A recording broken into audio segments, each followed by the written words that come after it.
Employees at a Las Vegas flower shop walked into work Friday ready to fill a long list of orders that they had for this Mother's Day weekend. But they were shocked to find that one of their coolers had been broken into and was missing $20,000 worth of roses. And it was just before one of their busiest days of the year.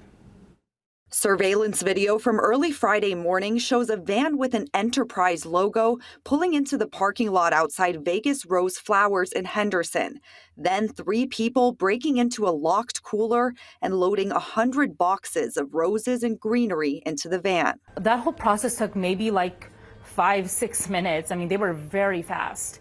They left, and then about 1 hour and 30 minutes later, they came back with the same truck and tried to break into our bigger cooler. But the flower shop thinks that lock jammed so the thieves couldn't get into the other cooler and drove off.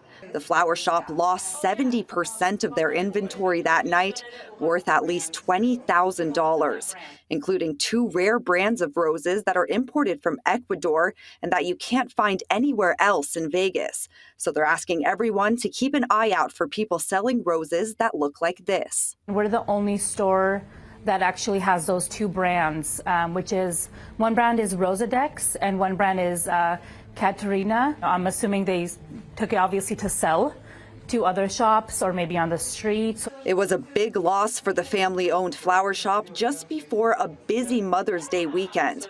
But they rose to the occasion, driving overnight to Los Angeles to restock and make sure no mothers miss out on a special bouquet. We're holding up pretty well. We're trying to keep positive, and because we have to keep going and just make people happy for Mother's Day. So if you need some last-minute flowers for Mom tomorrow, Vegas Rose Flowers has 2 locations that will both be open from 10 a.m. to 10 p.m. and they deliver